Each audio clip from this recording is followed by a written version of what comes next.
Mais um Cast Doctor para você. E hoje vamos falar sobre direito médico. 2 advogados. Um advogado e um advogado. Né? A advogada Jéssica Celestino e o advogado Volmar Zanini, que já participaram aqui do programa Cast Doctor, mas eu acredito que tu ainda não participou. Do Cast, não. Do Cast, não. Do Fala Doctor, né? Sejam bem-vindos. Obrigada. Cast Doctor. No Fala Doctor também já participaram. Sim. O próximo agora vai ser o Cookie Doctor. É. Falar sobre direito médico é falar de uma forma ampla, né? Porque envolve muitas situações dentro disso. E até mesmo com a tua entrevista, que foi muito boa, esclarecedora, né? Que tu colocou vários pontos que tu falou sobre o pilindifenol, né? Exato, mas que bom que tu entrou nessa situação também, que vamos colocar aqui. Sim. Então, sejam bem-vindos. Muito obrigada. Obrigado. Vamos dar o direito às damas? Vamos lá, deixar a Jéssica começar aí, né? Vamos lá. Essa parte, o direito médico, na verdade, é muito amplo, né? Então, se a gente Exato. fosse falar de muita coisa, Sim. não daria certo nesse podcast. Mas contar um pouquinho como que a gente adentrou nessa área, né, Volmar? Nós somos criminalistas também, e dentro do direito criminal, vários profissionais da saúde começaram a nos procurar, respondendo por lesão corporal culposa, até mesmo homicídio culposo, né? A gente já pegou alguns casos. E a partir daí, a gente sempre começou com direito criminal na nossa carreira, mas a partir daí a gente começou a ver que precisava aprofundar esse estudo para os profissionais da saúde. E aí a gente começou, né, a atuar no direito médico, e atualmente a gente não atua só na parte criminal para profissionais da saúde, né, mas também na assessoria para as clínicas, para os próprios profissionais, a atuação em defesa administrativa, né, perante os conselhos profissionais, enfim, tem a parte criminal também, mas basicamente é isso, assim, né? Sim. E é uma área, assim, muito específica do direito. A gente não tem essa matéria na faculdade, né? Atualmente eu não sei nas faculdades, mamãe. No curso de Direito, não, né? Mas em alguns... Eu acho Especialidade, sim. A especialidade dela especialidade, sim, sim, mas sim, algo sim. mais genérico, né? Não muito aprofundado. dentro do curso de Direito, eu acho que não tem, a não ser que tem matérias optativas, assim, sabe? Não está dentro da grade base ali do curso. E... Então, é uma área muito específica do direito, né? Que a gente tem que estar em constante atualização. E é uma área, assim, muito volátil, porque constantemente tem resoluções novas de um conselho e a gente tem que ficar, igual eu falei... Se atualizando. Nossa, toda hora. A Toda Anvisa. hora. Eu ia falar, né? E eu acho que a entrou Anvisa. novamente numa situação aí... De receitas virtuais. Aqui em Santa Maria. No Rio Grande do Sul. Aqui em Santa Maria aconteceu um fato... Ah, sim. Isso. Sim, vamos, sim. né? De uma- aqui em Vamos Santa colocar essa Maria. quente aqui. Isso, assim, eu não sei muitos E, detalhes inclusive, desse até caso. uma dentista, né? Pois é. Né? Que ela tinha... ela tinha deixado uma situação com o CRO, mas ela não estava... Tem muitas situações ali que acho que vocês viram sobre isso. Eu né? vi assim, ó. Vi algumas coisas eu também. vi bem por A alto questão da essa toxina situação. que ela utilizava, Eu sei que né, tinha a ver com a toxina botulínica. Isso, exato. Eu não sei se era uma toxina falsa ou vencida. Isso, Algo nesse sentido. Isso. Ela foi presa, né? Foi Foi. presa. Eu não sei quem é.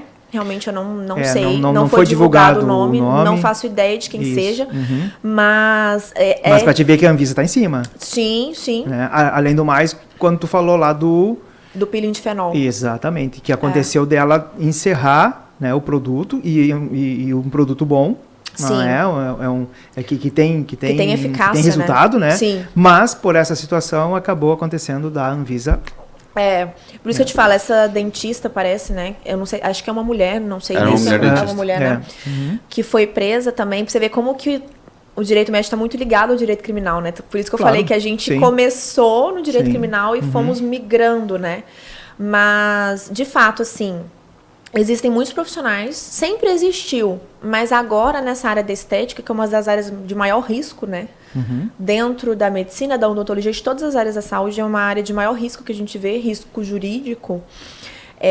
De fato, eu não sei o que aconteceu, se ela causou algum dano a algum paciente, enfim, a gente viu bem por alto, Sim. mas é bem isso, assim. A gente tem que... Todo profissional da saúde estética e da saúde em geral tem que estar assessorado por por bons advogados, sabe? Eu acho que a gente pode começar começando do básico, né? Da situação assim que tem meio e fim, né? Tem situação também se é perito ou não é perito. Né? Então, isso aí dá para vocês dar uma explicadinha que é legal do público saber, né? Sim, explica aí, Vomar, a diferença entre obrigação de meio e de resultado. Isso daí a gente já tinha comentado em outras oportunidades, que a gente, quando redige a documentação para as clínicas, né? A gente tenta deixar uma maneira mais evidenciada de que realmente a pessoa chegou lá de uma maneira e saiu de uma maneira melhor depois daquele procedimento que ela escolheu.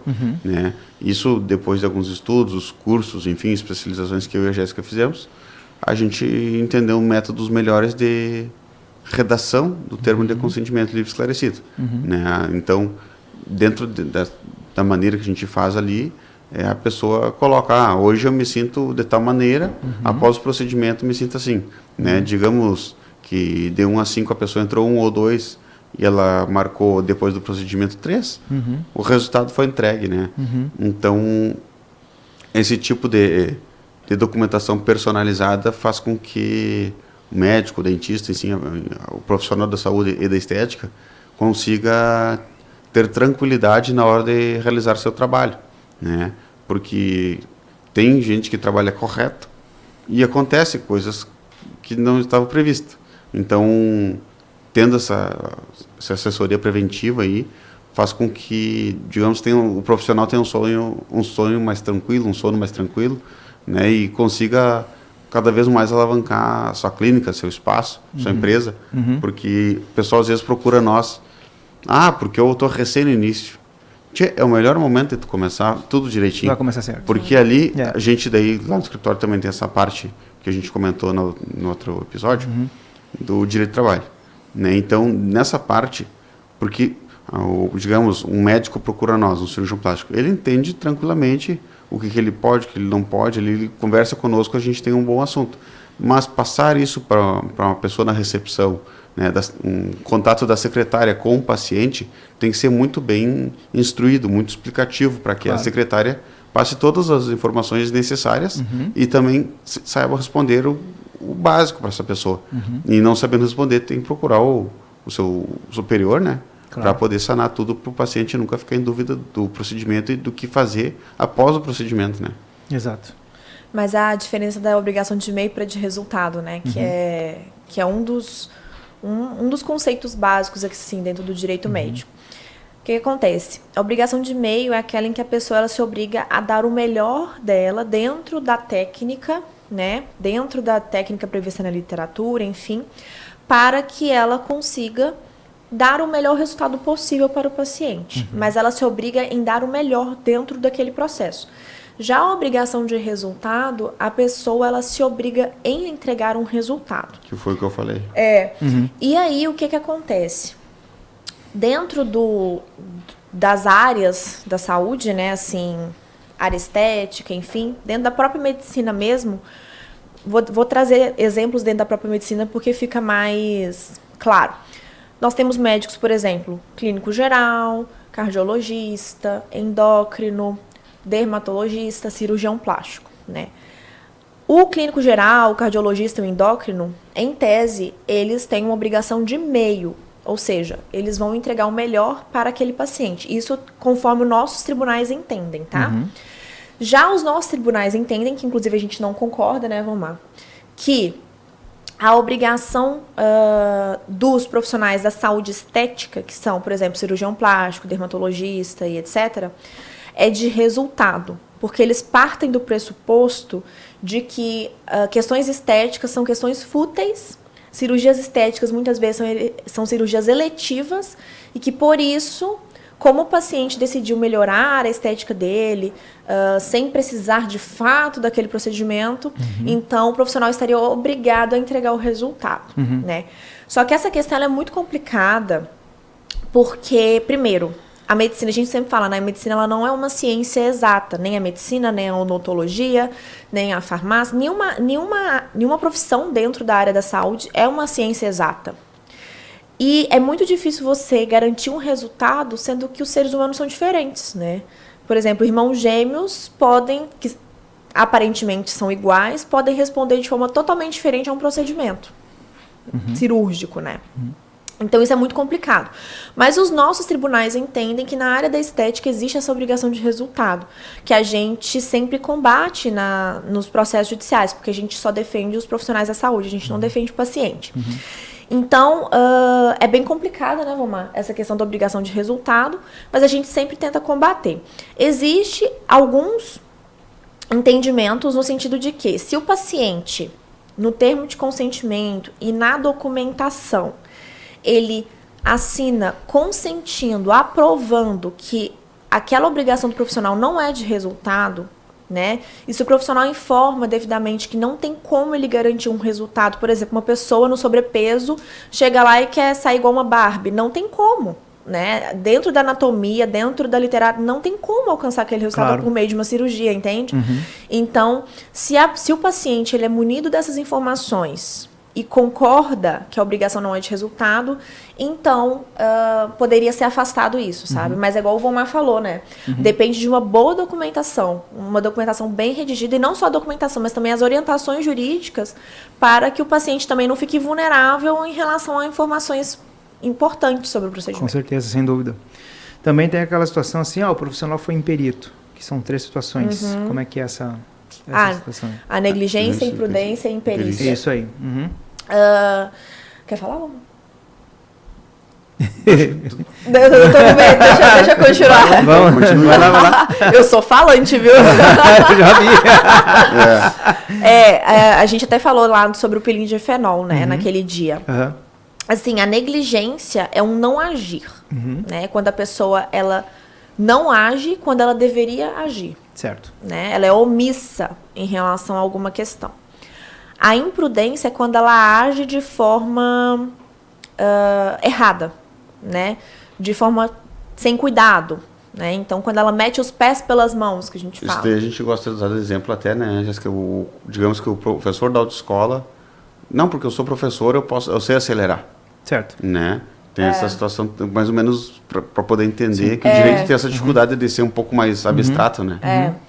Já a imperícia é quando a pessoa não observa normas técnicas da profissão dela quando vai fazer aquilo. Claro. Então, em relação aos profissionais da saúde, a gente pode ter uma dessas 3 situações, tá? Uma dessas 3 situações vai caracterizar a culpa, né? Então, a culpa é diferente do dolo. A culpa é quando não existe a intenção de praticar um dano, mas ele acaba acontecendo. Já o dolo é quando a pessoa quer praticar um dano, Tem né? intenção. Em grande parte dos profissionais da saúde, eles quase sempre respondem a título de culpa, né? Claro. É muito difícil um profissional querer provocar um dano no paciente dele. Sim, com certeza. Né? Mas são essas as diferenças entre negligência, imprudência e imperícia. Ótimo. Vamos embora. Parte documental, que eu vejo que tu é dessa parte documental. O paciente chegou, tem pela situação lá a marcação da agenda, vai para a anamnese, primeiro ali os cadastros, tudo bem direitinho, vai para a anamnese. A anamnese ela tem que ser muito completa, né? Envolvendo, mesmo que seja um dentista, tem que envolver a parte médica também, o que o paciente possui de alguma comorbidade, alguma coisa assim, e é importante o paciente colocar ali. Né? Além do mais, depois que está pronta a anamnese, assina embaixo e data. Bom, parte para a parte do exame, um exame clínico, né? É sempre importante estar uma pessoa junto, né? E depois tem a ficha clínica, o que foi feito para o paciente. Além do mais, hoje está se pedindo também que o paciente assine ali, foi feito tal coisinha aqui e assina ali. Termos de consentimento, termos de imagem, então fala nessa amplitude que se tem, que isso aí é algo muito fundamental dentro. Acho que a primeira coisa que o profissional que vai receber também tem que cuidar, aquela pessoa já vem de outro profissional, né? Então, escutar o que ele falou, que ele fez, ou que supostamente fez, e entender isso daí. Acho que também vale a pena a gente também comentar aqui a questão de que muitas pessoas perguntam para nós, né? Eu tenho um problema que às vezes na minha agenda eu tomo bolo. Posso, né, no primeiro contato com o paciente, reservar um valor para marcar o horário? Sim, pode, isso é permitido. Daí a pessoa, o que acontece? Hoje tem muitos sistemas, né, com alguns modelos prontos. O pessoal diz, não preciso porque tem um modelo pronto. Então, normalmente a pessoa chega lá o procedimento que a gente gosta de adotar, a pessoa chega para consulta, marcou a sua consulta. Já no momento da consulta via WhatsApp, ela recebe um PDFzinho de política de agendamento e cancelamento de consulta. Se eu me atrasar e eu faltar, o que acontece? Se o profissional que vai me atender se atrasar, o que vai acontecer? Ele me devolve dinheiro, não me devolve, o meu dinheiro volta, vai ser remarcada uma nova data? Qual o atraso tolerado? Tudo isso daí tem que ficar muito claro para o paciente, para ele entender como é que aquela clínica funciona.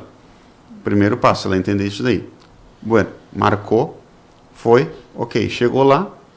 É muito importante colocar umas perguntas, digamos, mais leves na primeira parte, para que depois deixe a pessoa se soltar um pouco. Claro. Ela chega na recepção, começa a preencher ali, tem gente que tem digamos, o tabu, né? Não me sinto à vontade de dizer que eu tomo algum medicamento para depressão, né? Quem sabe ali sozinha ela bota umas perguntas mais leves para fazer com que ela se sinta à vontade. Uhum. O paciente na recepção sozinho fez essa escrita dele, passa para o atendimento. Uhum. Ali no atendimento o profissional conversa, né? Verifiquei que a senhora fez isso, fez aquilo, não fez isso. A senhora ou o senhor se importa que passa aqui, vamos fazer uma ficha mais completa, pegar o seu peso, né? Tentar sempre uma maneira muito amigável. Claro, né? sim. Tem gente que não gosta de saber o peso. Sim. Né? Tem gente que tem um problema, enfim, com a balança e não quer, não gosta, não se sente confortável. Assim como a idade. Também, né?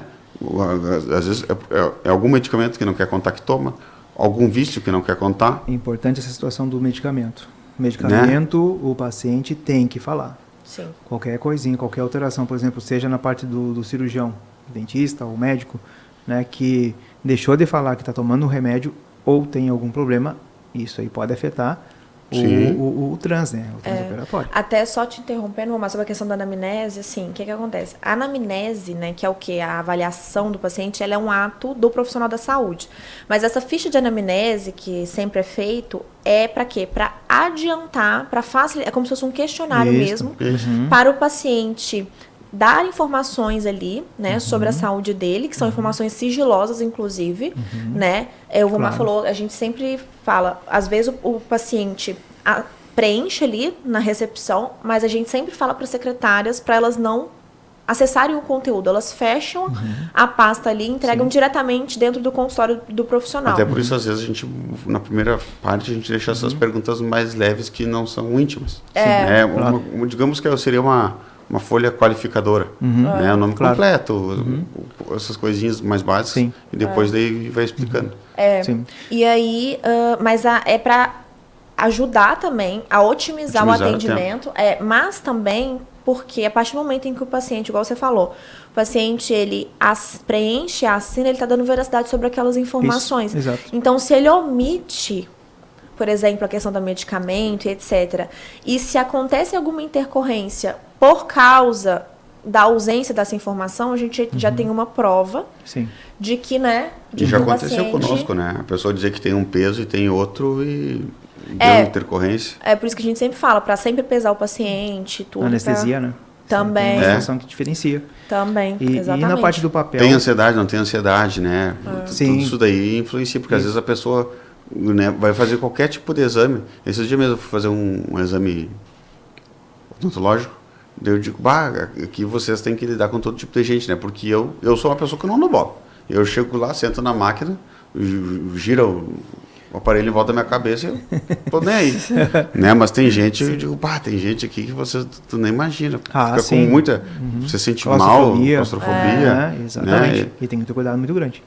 Então, é tudo o jeito, porque dependendo, tu às vezes toma pode ter um processo para alguma coisa, a pessoa se sentir ofendida, enfim, tem que ter todo esse cuidado. E daí a pessoa fazendo essa anamnese inicial, digamos assim, passa e realmente daí conversa com o profissional e ali decide, o que me incomoda?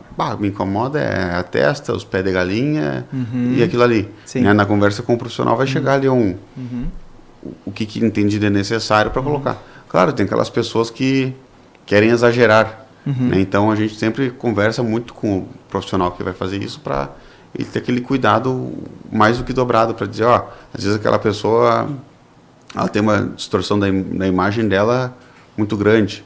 Agora tem diminuído um pouco até, né?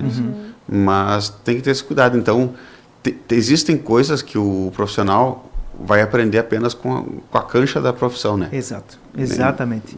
E hoje em dia, assim, os profissionais estão colocando muito o paciente em imagem nas redes sociais. Eu acredito que aí um termo é importante ter. Assim, cada conselho profissional tem as suas regras, né? Sobre essa questão da imagem. O Conselho de Medicina foi o último a sucumbir, que eu falo, né? Ele, na verdade, eu acho que o que mais deu força para o Conselho de Medicina finalmente aceitar a postagem do antes e depois, ainda que com algumas restrições e tudo mais, foi o caso da doutora Patrícia Leite, né, Valmar? Lá de Belo Horizonte, que ela é uma cirurgiã plástica muito conhecida, muito competente. E ela ingressou com uma ação contra o Conselho Regional de Medicina, buscando realmente anular essa questão da vedação de publicação do antes e depois, porque outras profissões podiam, e só os médicos que não. E os médicos que estavam publicando antes e depois estavam sendo punidos pelo conselho. Claro. Né? Então eles estavam sentindo assim injustiçados. E aí teve essa ação, que acho que o resultado saiu em 2022, em segunda instância. E em 2023, ano passado, saiu uma nova resolução do Conselho Federal de Medicina autorizando antes e depois com algumas regras e restrições, mas autorizando, porque antes não podia nem com o consentimento do paciente.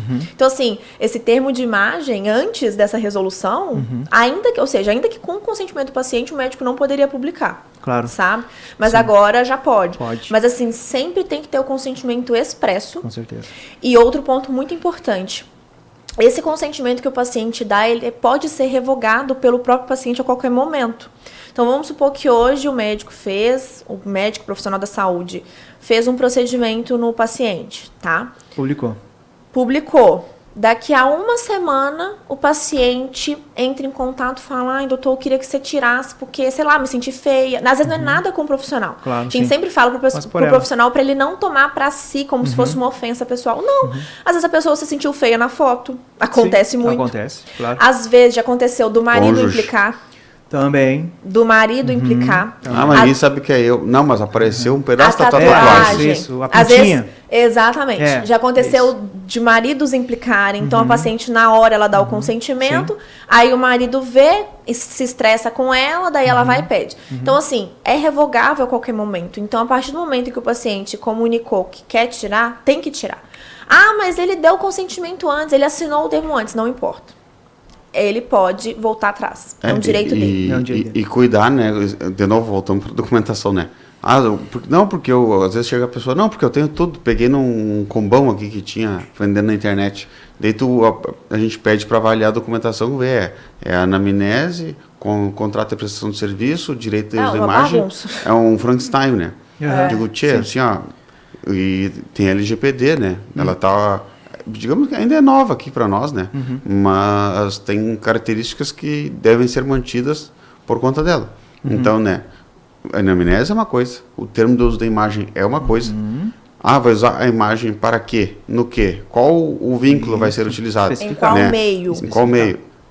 Vou ministrar uma aula tal dia, eu vou fazer tal coisa. Tudo isso daí a gente faz de maneira personalizada. Claro, sim. Né? Claro. Porque, então, tipo assim, se o paciente consentiu... fazer o mais correto. Não quer dizer que ele consentiu, por exemplo, para o rosto dele estar nos outdoors da cidade. Isso. Entendeu?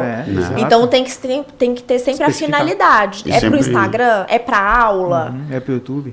Entendeu? E a gente sempre coloca ali, né? Qual é beleza, tá, fez tudo certinho, assinou, eu quero que tu pode usar a minha imagem para o que tu quiser. E qual é o caminho que eu tenho para o dia que eu não quiser mais que utilize a minha imagem?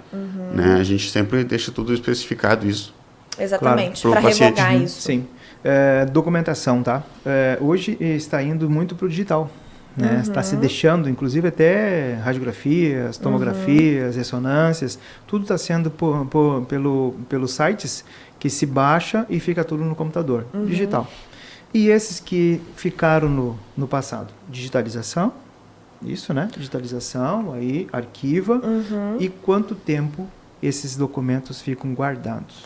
Assim, o que a gente indica é para sempre. Porque o que acontece? É eterno, né? O que acontece?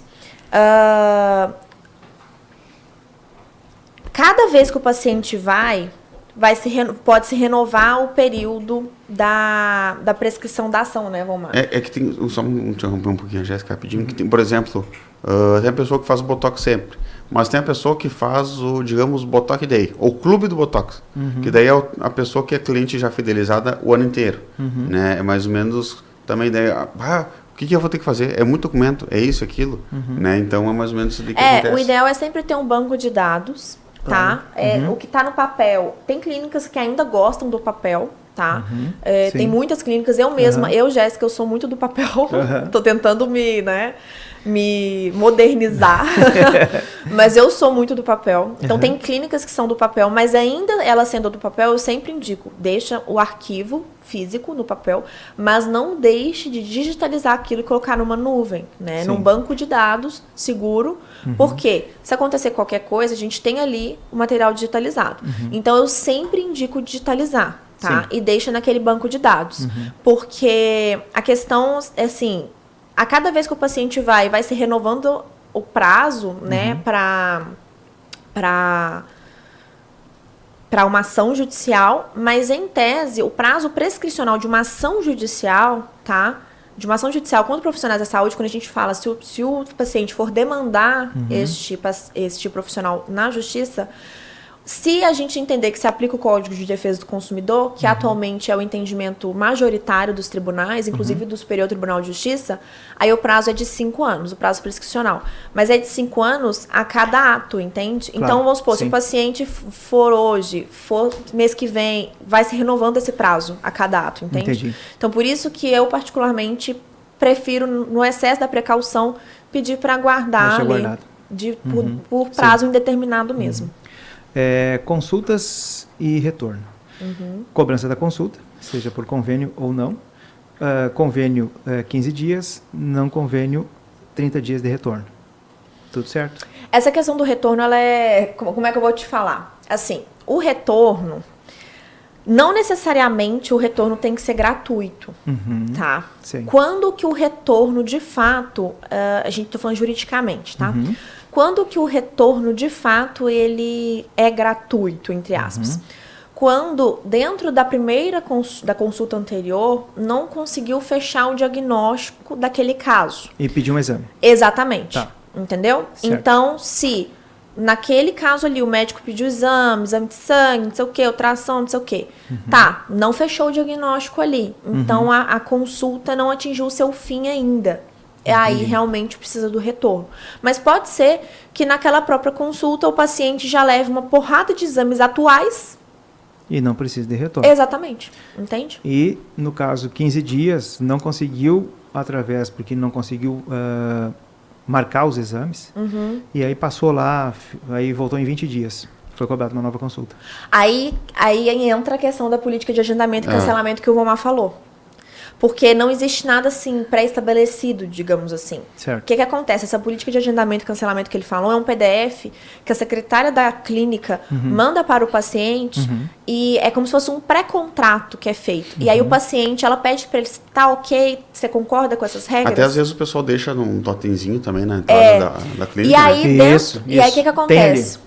E aí ali na política de agendamento e cancelamento a gente coloca as regras, entendeu? Então a gente pode colocar ali que o retorno é em 15 dias, ou que o retorno é em 20 dias, ou até 30 dias. Por isso que é muito importante essa política de agendamento e cancelamento. E é importante que o jurídico faça, né? Eu acho que outra coisa também que gera, o Douglas vai me dar certeza também que gera dúvida no pessoal eu consulto com o João. O João é meu médico, ele me cobra a receita. Pode me cobrar ou não? Acho que isso daí também o pessoal, às vezes, questiona, a gente vê em murmurinhos, né?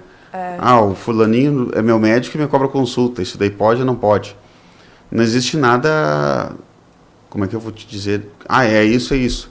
Mas se entende que se aquele é o teu médico, ele já tem teu conhecimento, tu faz um atendimento com ele de maneira periódica, digamos assim, não pode ser cobrada a consulta.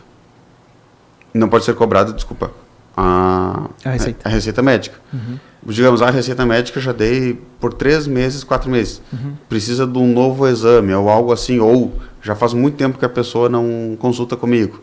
Daí entende que também daí já pode cobrar a receita ou, né, dependendo do profissional, pede para que faça uma nova consulta para ver se realmente vai manter aquele medicamento ou se vai mudar ou não. Digamos, uma nova avaliação, né? Se o paciente ele vai para uma consulta, ele vai receber uma receita.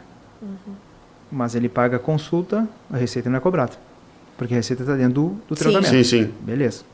Mas o paciente vai apenas para a receita. Isso. Essa situação aí. Se ele já vem consultando com aquela pessoa, mas com uma entende-se que daí não deve ser cobrado. E que não é a consulta, é para a receita. Isso. Porque ele precisa, por exemplo, de mais 20 dias de remédio. Essa ele vai precisar dessa receita. Essa questão aí pode ser cobrado. Essa questão da receita é um pouco delicada, tem essa situação muito aí, delicado. Né? Porque tem muita gente que se ofende, mas também não sabe se pode ou não pode. Então tem que ter esse cuidado. Também tem que ter, o profissional tem que deixar isso muito claro para o seu paciente, né? O esclarecimento. O esclarecimento. Tu veio aqui tantas vezes, vai funcionar assim, a receita, eu te dou a receita até 1 ano, se tu não consultar comigo. Então tem essa situação, eu de 2 em 2 meses, de 3 em 3 meses eu tô lá. Entende que não é necessário ser pago por uma receita, porque às vezes, não é pela consulta, bem como disse, ligou para a secretária, preciso do medicamento novamente, preciso da receita. Sim. A pessoa vai lá e retira. Sim. Mas faz 1 ano que está no tratamento, isso digamos que é um tratamento bem longo, né? Já faz 8 meses. Eu vou lá de novo, a pessoa pode cobrar a receita ou cobrar uma consulta para fazer avaliação e aí ver.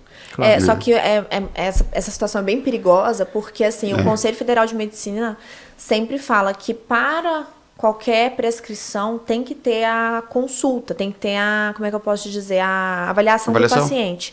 Quando é muito próximo, igual o Romar está falando, quando a situação do paciente não muda tanto, né? Acontece muito com psiquiatras, né? Certo.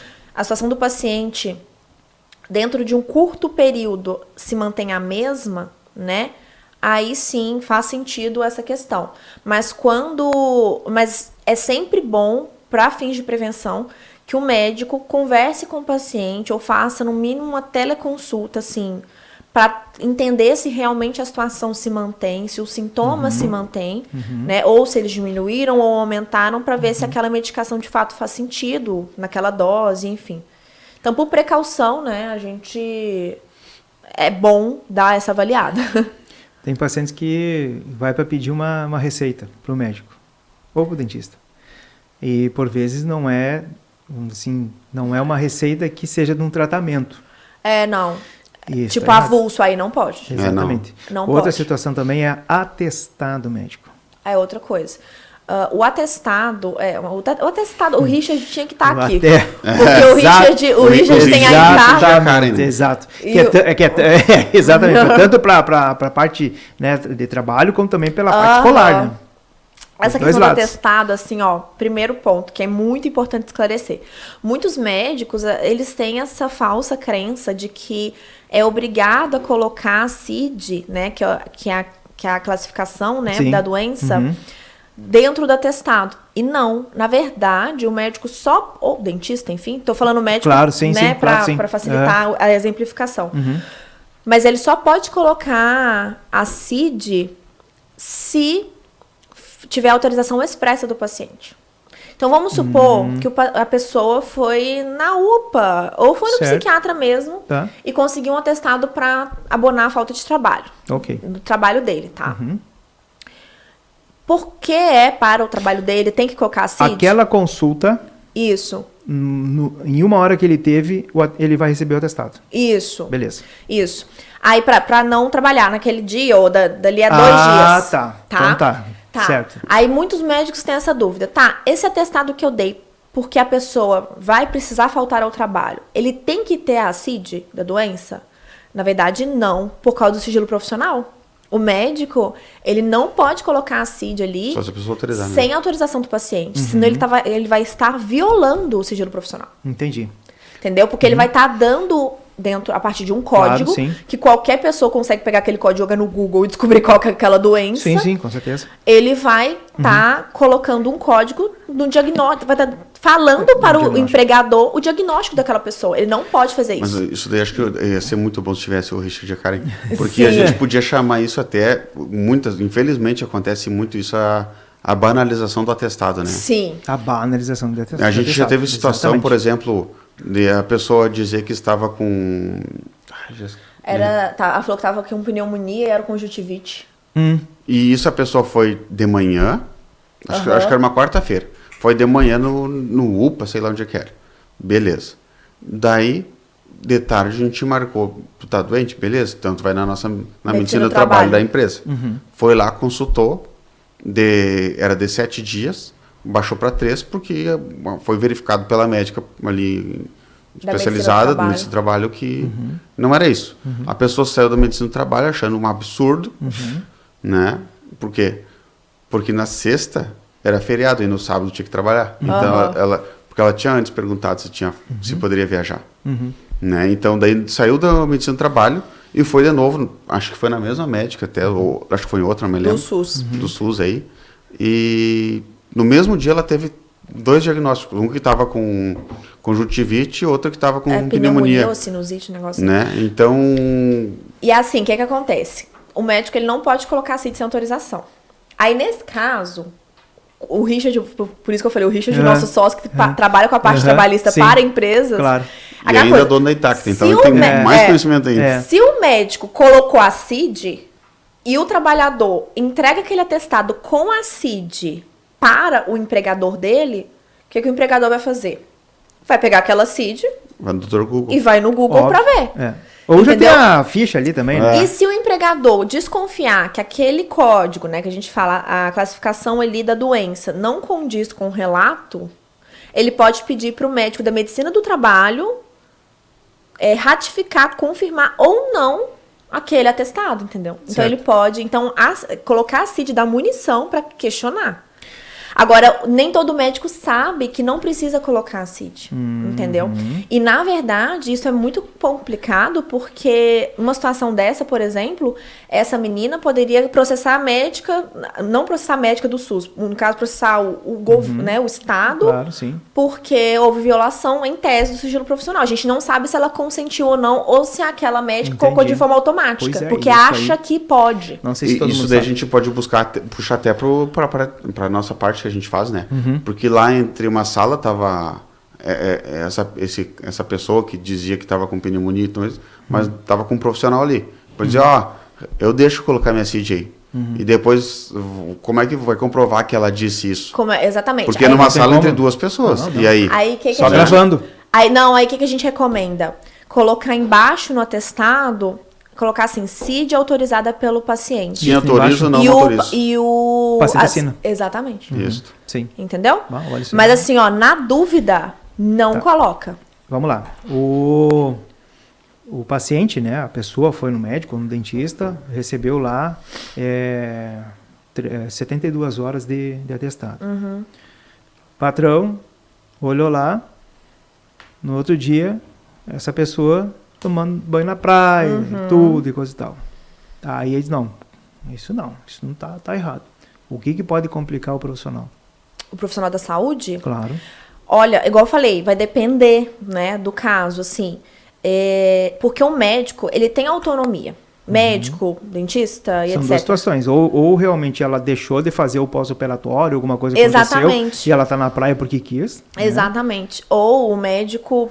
Houve uma mentira naquele atestado, né? Também, Essa questão é muito Difícil. sensível e difícil, porque o médico ele tem autonomia técnica para entender o diagnóstico de cada Claro, um. sim. E, ao mesmo tempo, tem a questão do sigilo profissional, né? Então, assim, essa questão é muito sensível e muito difícil de ser comprovada. Então, o que geralmente o Richard faz, né? Nessa questão que envolve questão trabalhista, que ele que faz a questão trabalhista, ele faz isso. Ele leva o trabalhador para a medicina do trabalho. Então, vamos supor que essa pessoa pegou um atestado, foi de férias, postou e etc. Essas fotos, esses prints podem até servir de prova para uma eventual demissão com justa causa, né, Vomar? Eu não posso nem falar Eu porque não é tive minha área trabalhista, não, mas até, eu tô... Até o questionamento surgiu uma situação que aconteceu semana passada, acho que foi. O rapaz tem 2 empregos e num dos empregos colocou atestado que estava ruim da coluna, enfim. Tá. Mas no outro trabalho ele estava indo trabalhar. E isso conseguiu ser comprovado, daí demissão por justa causa, né? Demissão Exatamente. por justa causa. Pode configurar e aí também tem essa opção de colocar essa pessoa para ser avaliada por um médico do trabalho, né? Dentro da medicina do trabalho que acompanha aquela empresa, né? E aí o médico do trabalho vai ver se de fato aqueles sintomas coincidem ou não com aquilo que está no atestado. Se precisa ou não daquele período, enfim, né? Agora tem aquele problema, né? Vamos supor que o cara tá na praia, até ele voltar já deu as 72 horas, que é o exemplo que você trouxe. E aí não tem nem como submeter essa pessoa ao médico do trabalho, porque já passou o período do repouso que em tese ele precisaria. Sim. Então tem que avaliar essas provas, esses prints e outras provas para uma eventual demissão com justa causa. Entendeu? Quais as ações mais recorrentes que acontecem dentro do direito médico? Contra médicos dentro da ginecologia obstetrícia e cirurgia plástica. São as campeãs. E dentro da área da saúde em geral, as que envolvem a questão da estética. São as campeãs. As extrajudiciais, acho que é o pessoal que pede dinheiro de volta, mas também não quer... Acho que só incomoda, né? Os extrajudiciais é aquela pessoa que... Acho que a gente comentou uma outra vez, né? Eu não gostei da boca que tu fez, não gostei do teu preenchimento que tu fez pra mim. Quero meu dinheiro de volta. Daí a pessoa quer incomodar, mas não quer que... Não quer devolver o que foi colocado. Não faz assim, né? Aí a gente fala, não, a gente aplica a enzima, né? A enzima hialuronidase. E aí a pessoa fala, não, mas eu não quero que tire. Uai, mas eu quero você só não dinheiro. gostou, Por que eu quero o dinheiro de volta? A pessoa até fala, até te devolvo o dinheiro, mas então deixa eu tirar. Aí a pessoa, não quero que tire. Os extrajudiciais, os que mais dá é esses As demandas extrajudiciais são essas, mas as judiciais, essas grandes áreas, né? Dentro da medicina, ginecologia obstetrícia, tá? Bastante. E cirurgia plástica. São as áreas que mais... O que tem acontecido muito é desproporção e desarmonização. O excesso. Exatamente. Então é muito lábio e que aparece antes. Situação de nariz. Né? O nariz é uma situação muito delicada. Muito. Tem que ser assim, tem que ser muito bem indicado. Sim. Né? Porque existem aí situações que muitas vezes se erra, né? E aí o caldo entorna. Né? E outras situações também são os preenchimentos, né? Sim. Os preenchimentos onde as pessoas elas ficam totalmente diferentes. Diferentes mesmo. Aquela pessoa também, né? Eu vou fazer um procedimento, botar uma prótese de silicone. Eu quero colocar 500. Daí chega o profissional e diz assim, pro teu corpo não dá 500. Não, mas eu quero. Né? Daí vai do profissional dizer, não, 500 não faço. Claro. O profissional fala, então eu não vou fazer, né? Sim. Porque é bem isso, informar o paciente. Reta, né? E aí aquela situação assim, eu não vou fazer, que, por exemplo, assim, pelo juramento tu não pode dizer não, mas... Na verdade mas pode. nesse caso pode. Né? Claro Sim. que pode. Tipo o médico assim, pode sim. socorro. Até porque dependendo até a vida da pessoa vai em risco. Porque profissional- está fora de uma coisa que ele não quer fazer. Exatamente. O profissional da saúde em geral, ele só não pode dizer não em situações de urgência e emergência e quando não há nenhum outro profissional que possa fazer aquilo. Um exemplo disso, assim, um exemplo extremo mesmo é a questão do aborto legal. Né? Vamos supor que chegue para alguém, um plantonista, uma vítima de abuso sexual, enfim. Às vezes aquele médico, ele é religioso, ele tem o direito de falar não. Claro. Ele tem esse direito. Sim. Mas, se for situação de urgência ou emergência e se ele não tiver nenhuma outra pessoa, ou nenhum outro médico ali de plantão no dia que possa substituir, aí ele tem a obrigação de fazer. Ainda Sim. que vá contra os ditames pessoais dele, entende? Sim, claro. Mas nessa área da estética, como a gente geralmente não fala em urgência e emergência, né? Sim, Porque claro. geralmente são procedimentos eletivos, procedimentos marcados e tudo mais. Os profissionais da saúde em geral podem sim dizer não. E devem, na verdade. Olha aí. Viu? Que tem muita coisa. Tem bastante E coisa. agora chegamos ao final, né, do Cast Doctor. E a mensagem final que cada um vai deixar para esse pessoal que está nos escutando ou nos vendo. Vou deixar a Jéssica de novo. Primeiras damas. Eu vou deixar a Jéssica falar para terminar com chave de ouro. Boa. Na verdade, assim, todo profissional da saúde tem que ter uma assessoria jurídica. Não tem como fugir disso, sabe? Tem que ter bons advogados dando assessorias ali. Também, nunca, e uma dica que eu sempre falo, nunca pegue nada que você não tenha 100% de segurança de que você consegue fazer, né? Então, se tem um pouco de insegurança, não faça. Faça mais um curso, estude mais, mas não faça, né? Porque o ganho financeiro imediato pode até ser tentador, mas depois temos consequências muito maiores que a gente pode imaginar, até mesmo, por exemplo, no âmbito criminal. Então, a prudência, ela deve vir antes da ambição, nesse momento. Excelente mensagem. Eu vou falar um pouco sobre, acho que o sonho, né? Acho que grandes cirurgiões, grandes mulheres também profissionais, têm o sonho de, às vezes, ser uma pessoa renovada, ter uma grande clínica. Então, as pessoas procuram nós no início, às vezes, mas agora eu estou ganhando pouco, tá difícil, estou recém começando. Mas é o início do teu sonho, né? Então, tu tem que cuidar do teu sonho de uma maneira forte, né? Para que teu sonho dure e cada vez mais cresça. Então, acho que é pensar também com carinho e pensar na frente, que um jurídico preventivo vai fazer com que a tua empresa cresça e dure por muitos anos, quem sabe até gerações, né? Com certeza, sem dúvida. Muito obrigado. A gente que agradece. É sempre bom, né? O papo é sempre bom. E rola. E o tempo passa rapidinho, né? Passa rápido. Muito obrigado. E a gente que agradece. E a você que está nos assistindo, uma noite abençoada e até a próxima.